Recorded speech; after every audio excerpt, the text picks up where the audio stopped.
Hello বন্ধুরা, আজকে সকাল সকাল চলে এসেছি বাগানে। যাই হোক, লাফিয়ে ঝাঁপিয়ে কোনো রকমে দুটো আম পেড়ে নিয়েছি গাছ থেকে।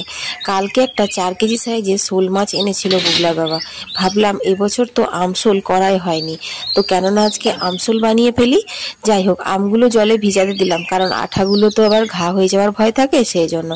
তারপর শোল মাছটা ভালো করে ধুয়ে নিয়েছি আর নুন হলুদ মাখিয়ে নেবো। আমি এই ধরনের মাছ বাড়িতে কাটতে পারি না, তাই একবার বাজার থেকে কাটিয়ে নিয়ে এসেছিল। নাহলে যদি বাড়িতে কাটতাম তাহলে বেশ তোমাদের সাথে শেয়ারও করতে পারতাম মাছটা কত বড় ছিল। তো দেখো, এখন সর্ষের তেল গরম করে নিয়েছি, তারপর মাছগুলো উল্টে পাল্টে ভেজে নিচ্ছি। এবার অল্প একটু মশলা তৈরি করতে হবে মাছের জন্য, যার জন্য নিয়েছি কালো সর্ষে। এটা কিন্তু আমাদের নিজেদের বাগানের চাষ করা। তার সাথে নুন আর হলুদ, কারণ নুন দিলে সর্ষে তেতো হয় না, আর হলুদ হচ্ছে সোনার সমান, তাই সর্ষের সঙ্গে একটু মিশিয়ে বাটতে হয় আর কি।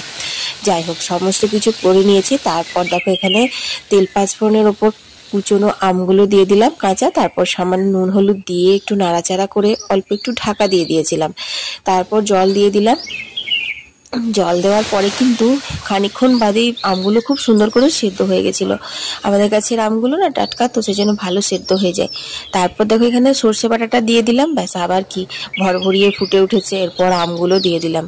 কিছু এমন বিশেষ মশলা লাগে না, কিন্তু খেতে খুব ভালো লাগে যদি আমটাতে একটু আম গন্ধ বেশি থাকে। ওই যে কোনো কোনো আমে দেখবে একটু আমের গন্ধটা বেশি থাকে, এই আর কি। যাই হোক, রেসিপিটা তোমাদের কেমন লাগলো আর একবার অবশ্যই বানিয়ে খেয়ে